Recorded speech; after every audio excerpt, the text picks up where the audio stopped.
सिंधुदुर्ग जिल्ह्यासह इतर जिल्ह्यातील ताज्या घडामोडी पाहण्यासाठी सिंधुदुर्ग 24 तासला सबस्क्राइब करा आणि बेल आयकॉनवर क्लिक करा। सिंधुदुर्ग 24 तास सदैव तुमच्या सोबत। पुढील बातमी पाहणार आहोत विस्ताराने।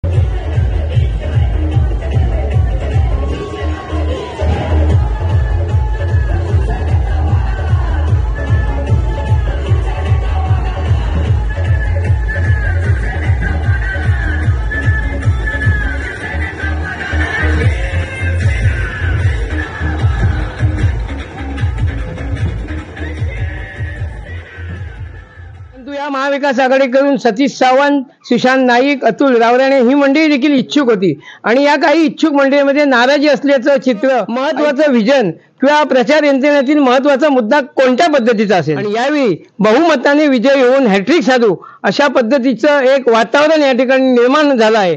मोठ्या प्रमाणात प्रवेश घेण्याचं एक कार्यक्रम सुरू आहे आणि त्याचप्रमाणे या मतदारसंघात आलेला विकास निधी याबद्दल आपण काय सांगाल? संपूर्ण महाराष्ट्रात विधानसभा निवडणुकांची रणधुमाळी सुरू झाली आहे। महाविकास आघाडी विरुद्ध महायुती असा सामना बहुतांशी मतदारसंघात रंगणार आहे आणि त्याच अनुषंगाने सिंधुदुर्ग जिल्ह्यातील सर्व महाराष्ट्राचे लक्ष लागून राहिलेला कणकवली विधानसभा मतदारसंघ यामध्ये महायुती आणि महाविकास आघाडी यांच्यात तुल्यबळ लढत पाहावयास मिळणार आहे। संदेश भाई, या निवडणुकीत आपल्याला महाविकास आघाडीकडून शिवसेनेच्या माध्यमातून उमेदवारी देण्यात आली, याबद्दल आपण काय प्रतिक्रिया द्याल?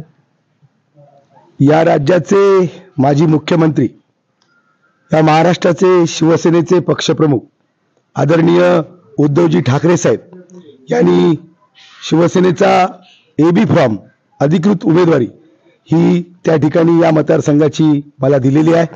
मी त्यांचा त्या ठिकाणी आभारी आहे आणि त्यांनी जो विश्वास माझ्यावर दिलेला आहे तो विश्वास सार्थकी लावण्याचा प्रयत्न मी या निमित्तानं करणार आहे। खरं तर शिवसेनेचा आणि महाविकास आघाडीच्या वतीनं या निवडणुकीला आम्ही सामोरे जात आहोत। आज मी देवगड शहरामध्ये आलो। या भागातले राष्ट्रवादीचे लोकप्रिय नेते नंदुशेठ घाटे यांची त्या ठिकाणी भेट घेतली, त्यांच्याशी चर्चा केली आणि त्यांनी पूर्ण पाठिंबा या निमित्तानं या उमेदवारीला पर्यायानं संदेश पारकर या नावाला त्या ठिकाणी दिलेला आहे आणि एक सक्षम पर्याय म्हणून महाविकास आघाडी आणि शिवसेना एकत्रितपणे सांघिकपणे या निवडणुकीच्या ह्याला कॅम्पेनिंगला सामोरे जाणार आहोत आणि नक्कीच या मतदारसंघावर शिवसेनेचा आणि महाविकास आघाडीचा भगवा झेंडा हा त्या ठिकाणी फडकणार आहे। महाविकास आघाडीकडून सतीश सावंत, सुशांत नाईक, अतुल रावराणे ही मंडळी देखील इच्छुक होती आणि या काही इच्छुक मंडळीमध्ये नाराजी असल्याचं चित्र ऐकवत येत आहे, याबद्दल आपण काय सांगाल? त्यांची नाराजी कशा पद्धतीने दूर करणार?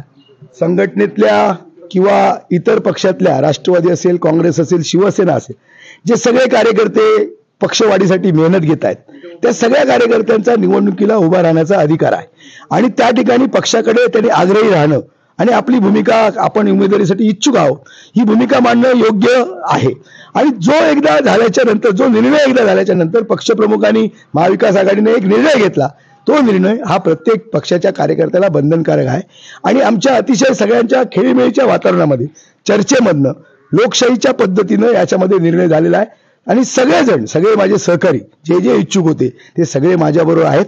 येणाऱ्या संपूर्ण काळामध्ये आपल्याला सगळे एक संघपणे त्या ठिकाणी काम करताना दिसतील। आज आम्ही तर शिवसेना म्हणून त्या ठिकाणी एक संघ काम करतोच आहोत। आता राष्ट्रवादीचे सुद्धा नेते आमच्याबरोबर आहेत, काँग्रेसचे नेते सुद्धा आणि कार्यकर्ते आमच्याबरोबर आहेत आणि पुन्हा एकदा या जिल्ह्यामध्ये 2 माजी आमदार यांचा सुद्धा पक्षप्रवेश हा शिवसेनेमध्ये झालेला आहे। माजी आमदार परशुराम उर्फ जिजी उपरकर असतील, माजी आमदार राजन तेली असतील, असे सुद्धा अनेक नेते हे या शिवसेनेच्या संघटनेमध्ये दाखल झालेले आहेत आणि त्यांना प्रत्येक ते जे सगळे नेते आहेत त्यांचा एकच, जसं अर्जुनाला माशाचा डोळा दिसत होता तसाच प्रत्येक या राष्ट्रवादीच्या, शिवसेनेच्या, काँग्रेसच्या सगळ्या कार्यकर्त्यांना या मतदारसंघामध्ये नितेश राणेंचा पराभव करणं हा इथल्या सगळ्या कार्यकर्त्यांचा ध्येय आहे, जनतेचं हे ध्येय आहे आणि येणाऱ्या 23 तारीखला या मतदारसंघामध्ये विजयाचा जो गुलाल आहे हा विजयाचा गुलाल शिवसेना आणि महाविकास आघाडीच त्या ठिकाणी उधळणार हे आपल्याला येणाऱ्या 23 तारीखला त्या ठिकाणी दिसेल। या निवडणुकीत आपलं महत्वाचं व्हिजन किंवा प्रचार यंत्रणेतील महत्वाचा मुद्दा कोणत्या पद्धतीचा असेल? खरं तर गेल्या 35 वर्षामध्ये या प्रस्थापित लोकांना, या घराणेशाही राणेंना अनेक पदं या जिल्ह्यातल्या जनतेने दिली।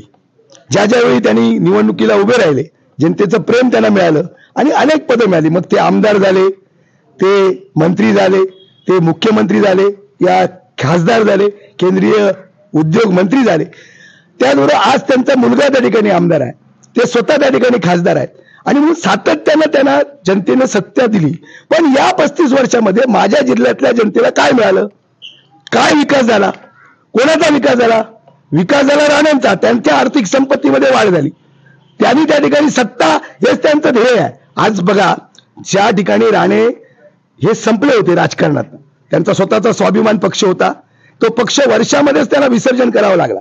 अशा वेळी त्यांना ताकद देण्याचं काम बीजेपीने केलं. राज्यसभेवर खासदार केलं, त्याच्यानंतर त्यांना केंद्रीय मंत्रीपद दिलं. नितेश राणेंना त्या ठिकाणी भारतीय जनता पार्टीचा हा मतदारसंघ बालेकिल्ला होता, स्वर्गीय आप्पासाहेब गोगटेचा हा मतदारसंघ सुद्धा त्यांना दिला. पण आज काय परिस्थिती आहे? त्यांचा मुलगा आज ते स्वतःच्या भारतीय जनता पार्टीमध्ये थांबू शकले नाहीत. त्यांचा मुलगा आज शिंदे गटामध्ये त्या ठिकाणी प्रवेश केलेला आहे. मग जे मूळ भाजपचे लोक आहेत, ज्यांनी भाजप या जिल्ह्यामध्ये वाढवली, ते आज राजकीय प्रवाहामध्ये कुठे आहेत? काय स्थान आहे त्यांचं? फक्त जसा एखादा उंट तंबूमध्ये पहिल्यांदा शिरतो आणि मग संपूर्ण तंबूचा ताबा घेतो, हेच काम राणेंनी या भाजपमध्ये केलेलं आहे. आणि म्हणून मूळ भाजपचा कार्यकर्ता आज राजकीय प्रवाहापासून बाजूला आहे. आणि जर त्या ठिकाणी पक्ष बदलत असतील स्वतःच्या स्वार्थासाठी, आमदार होण्यासाठी, हे शिंदे गटामध्ये यांचा मुलगा गेलाच कसा? भाजपमध्ये होते नाही, यांना भारतीय जनता पार्टीने पद दिली.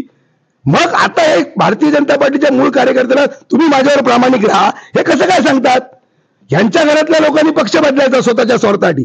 माझं तर मत असं आहे की मूळ भाजपच्या कार्यकर्त्यांमध्ये संताप आहे. त्यांना त्या ठिकाणी राजकीय अस्तित्व त्यांचं या ठिकाणी राणेंमुळे भारतीय जनता पार्टीची वाढ खुंटलेली आहे. पक्ष त्या ठिकाणी वाढत नाही, सगळे पक्ष सोडून जात आहेत. शिंदे गटामध्ये आज सुद्धा मी ऐकलं की एक मालवणचा नेता सुद्धा शिंदे गटामध्ये चाललाय. म्हणजे भविष्यामध्ये सगळ्या पक्षामध्ये जायचं, त्या ठिकाणी स्वतःचा स्वार्थ साधायचा आणि परत ज्या पक्षांनी मोठं केलं त्या पक्षांवर त्या ठिकाणी बेईमानी करायची, हे त्या ठिकाणी सातत्याने राणेंचं चालू आहे. आणि म्हणून यांचा जो DNA आहे, यांचं जे बेईमानीचं रक्त आहे, सातत्याने ज्यांनी मदत केली त्या लोकांवर बेईमान व्हायचं, हेच या घराणेशाहीचं काम आहे. आणि म्हणून मी माझ्या जिल्ह्यातल्या जनतेला एवढंच सांगेन, जर या जिल्ह्याचा शाश्वत विकास आपल्याला अपेक्षित आहे, या जिल्ह्यामध्ये मच्छीमार आहेत, या जिल्ह्यामध्ये आंबा उत्पादक आहेत, या जिल्ह्यामध्ये काजू उत्पादक आहेत, या जिल्ह्यामध्ये शेतकरी आहेत, या जिल्ह्यामध्ये व्यापारी वर्ग आहे, या जिल्ह्यामध्ये कर्मचारी वर्ग आहे, अनेक घटक या जिल्ह्यामध्ये आहेत. या जिल्ह्यातल्या लोकांना आपण कधी त्या ठिकाणी ताकद देणार आहोत? कधी त्यांचे प्रश्न सोडवणार आहोत? कधी त्यांना मदत करणार आहोत? महाराष्ट्रातल्या अनेक जिल्ह्यामध्ये आपण जर पाहिलं, कापसाला हमीभाव मिळतो, अनुदान मिळतं, अनेक पिकांना, साखरला, आपला ऊसाला त्या ठिकाणी अनुदान मिळतं, हमीभाव मिळतो. आमच्या जिल्ह्यामधले काजू उत्पादक आहेत, आमच्या जिल्ह्यामध्ये आंबा उत्पादक आहेत, त्यांना कधी हमीभाव मिळतो? त्यांना कधी अनुदान मिळतं? का मिळत नाही? आम्ही लढणार, मिळालं पाहिजे. माझा जो आज मच्छीमार आहे या सगळ्या समुद्राच्या किनाऱ्याच्यावर, त्या मच्छीमारांना काय आर्थिक मदत मिळते? आज त्याचा सगळा जो व्यवसाय आहे हा निसर्गावर अवलंबून आहे. आणि अशा वेळी तो माणूस जीवावर बेतून त्या ठिकाणी मच्छीमारी करतो, आपलं उदरनिर्वाह करतो. गेली अनेक वर्ष त्या ठिकाणी आजही तो अडचणीमध्ये आहे. मग हे जे घटक आहेत, या घटकांना जर आपण न्याय दिला, त्यांच्या जे स्वप्न आहेत, त्यांचे जे प्रश्न आहेत, हे प्रश्न जर आपण सोडवण्याचा प्रामाणिक प्रयत्न केला आणि त्या ठिकाणी तशा पद्धतीचं काम उभं केलं, तर या जिल्ह्याचा विकास व्हायला वेळ नाही, लागणार नाही. आज काय परिस्थिती आहे? आज एवढी महागाई आहे, सर्वसामान्य माणूस आपलं जीवन जगू शकत नाही, कर्जावर कर्ज त्याच्या नशिबी आहे. दुसरी गोष्ट असं आहे की रोजगार नाहीये. इतकी तरुण मुलं त्या ठिकाणी शिकतायत, शिकून शिक्षण घेत आहेत, पण त्यांना परत या जिल्ह्यामध्ये कुठेही त्या ठिकाणी रोजगार नाही. कुठेतरी ते गोव्यामध्ये हॉटेलमध्ये कामाला जातात, मुंबई, ठाणा, पुणा, कोल्हापूर या मोठ्या शहरामध्ये जावं लागतं. शिक्षण पूर्ण झालं, BA BCom झालं, पुढच्या शिक्षणासाठी पुणा, मुंबई, कोल्हापूर, गोवा, सगळ्या बाबतीमध्ये म्हणजे शिक्षणाच्या व्यवस्थेमध्ये त्या ठिकाणी प्रश्न निर्माण झालेले आहेत. आरोग्याच्या व्यवस्थेमध्ये मला सांगा, आज देवगड मधला एखादा गंभीर रुग्ण ज्याच्यावर उपचार तातडीने झाले पाहिजेत, काय परिस्थिती आहे? आजही त्याला ते आपले पेशंट दगावत आहेत. कुठेही या जिल्ह्यामध्ये अशी व्यवस्था नाही की त्याच्यावर लगेच उपचार होतील आणि तो बरा होईल. कारण गेल्या 35 वर्षामध्ये यांनी काही त्या ठिकाणी केलं नाही. आजही त्या सगळ्या रुग्णांना कोल्हापूरला, गोव्याला, मुंबईला असं त्या ठिकाणी जावं लागतं. माझं असं म्हणणं आहे, या राज्यामध्ये लोकसभेचे आपण निकाल घेतले, मोठ्या संख्येनं खासदार निवडून आलेले आहेत, आणि म्हणून महाविकास आघाडीचं सरकार हे या महाराष्ट्रामध्ये येणार आहे.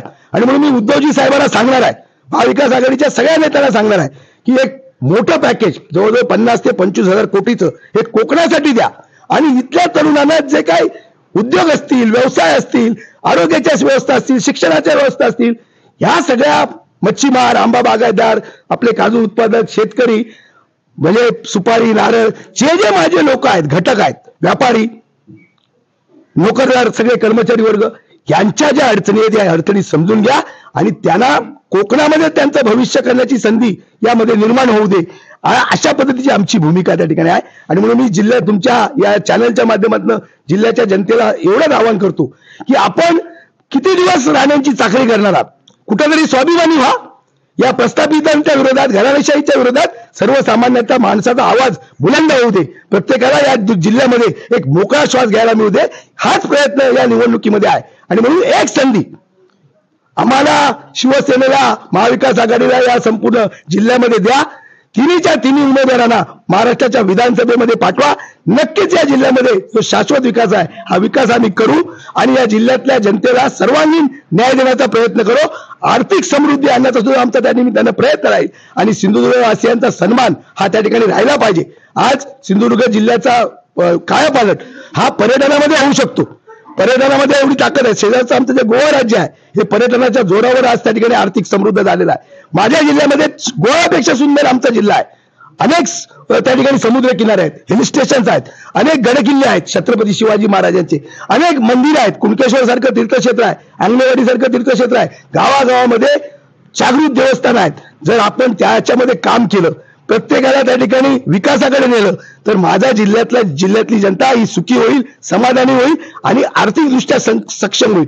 जर प्रत्येक कुटुंबामध्ये आर्थिक विकास झाला तरच या जिल्ह्याचा विकास झाला असं म्हणणाऱ्यातला मी मानण्यातला एक माणूस आहे. आणि म्हणून सातत्यानं अनेक विषयावर मी आंदोलनं केलेली आहेत. जनतेचा आवाज दाबण्याचा प्रयत्न या जिल्ह्यामध्ये सातत्यानं होतो, पण आम्ही आक्रमक भूमिका घेऊन या ठिकाणी त्या प्रश्नांना न्याय देण्याचा प्रयत्न करतो. एकच उदाहरण देतो, फळपीक विमा हा सगळ्या शेतकऱ्यांनी भरलेला होता.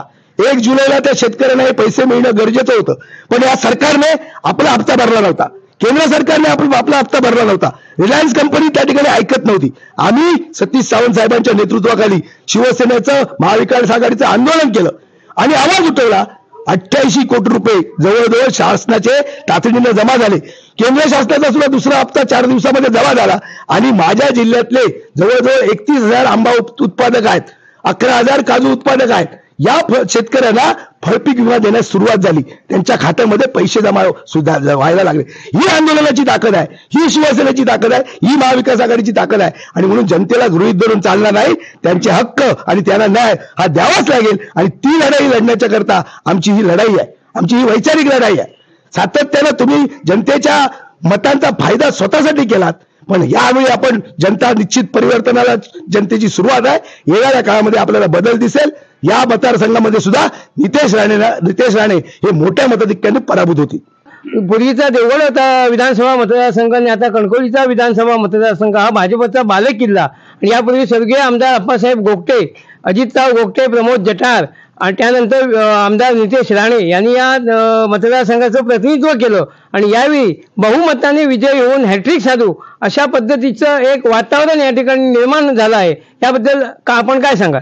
स्वर्गीय अप्पासाहेब गोगटांच्या बद्दल आम्हाला आजही आदर आहे आणि मूळ भाजपच्या संदर्भामध्ये सुद्धा त्या कार्यकर्त्यांचं नेमकं काय झालं, कारण याची सुद्धा मला, त्यांच्या भावना सुद्धा मला माहिती आहे.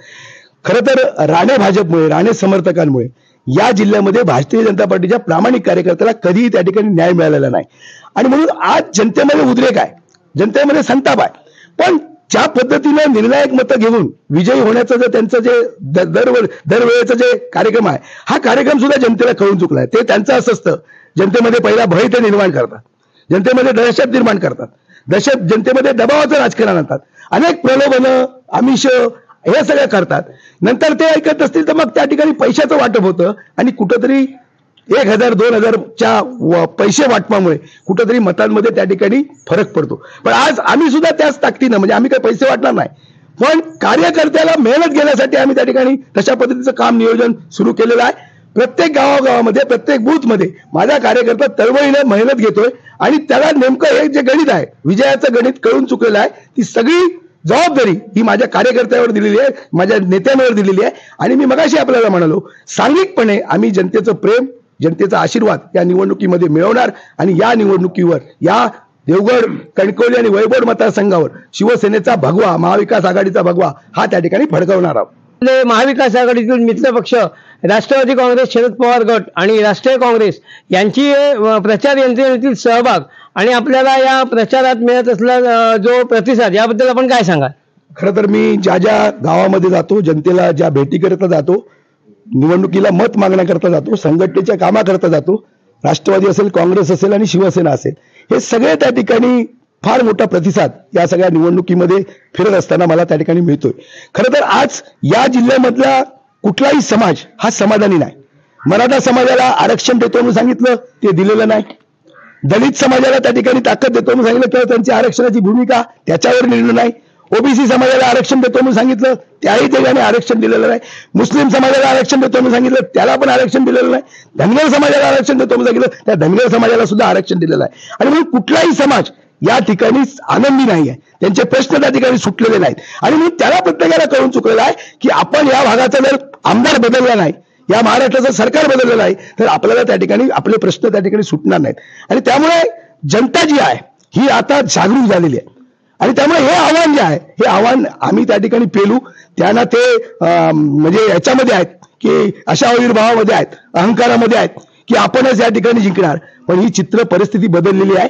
या जिल्ह्यामध्ये जे नारायण राणे होते, मुख्यमंत्री होते, आमदार होते, अनेक वर्ष होते, त्याला अहंकार झाला होता, त्याला गर्व झाला होता की परमेश्वर जरी माझ्या विरोधात उभा राहिला तरी माझा पराभव करू शकत नाही, हे त्यांनी सांगितलं होतं. पण याच जिल्ह्यातल्या जनतेनं, मतदाराने आमदार वैभव नाईकाला त्या ठिकाणी एका सामान्य कार्यकर्त्याला आमदार केलं आणि नारायण राणेची जागा दाखवून दिली, त्याला पराभव पत्करावा लागला. हा इतिहास आहे. त्यामुळे इथल्या जिल्ह्यातल्या मतदारात सुद्धा आहे, त्या मतदाराला नेमकं आपण काय करायचं हे त्याला कळून चुकलेलं आहे.